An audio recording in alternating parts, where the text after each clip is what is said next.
In this video, I'm going to show you how you can easily update X app or Twitter app on an iPhone. Be sure to watch the video to the very end so you don't make any mistakes. Let's get started, guys, and to get the latest X app version, first off we need to open up App Store.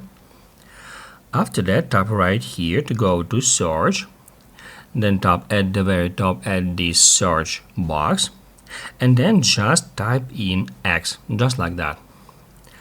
That's how we can easily find X app. Here it is. Now first off we need to enter it. As you can see here, we have this button which says update. In order to update the app, you need to tap on it and wait for the process to complete. If right here it displays you the open button, it means that you have already have the latest app version installed on your device. Basically, guys, that's it. So if this video was helpful for you, don't forget to hit the like button.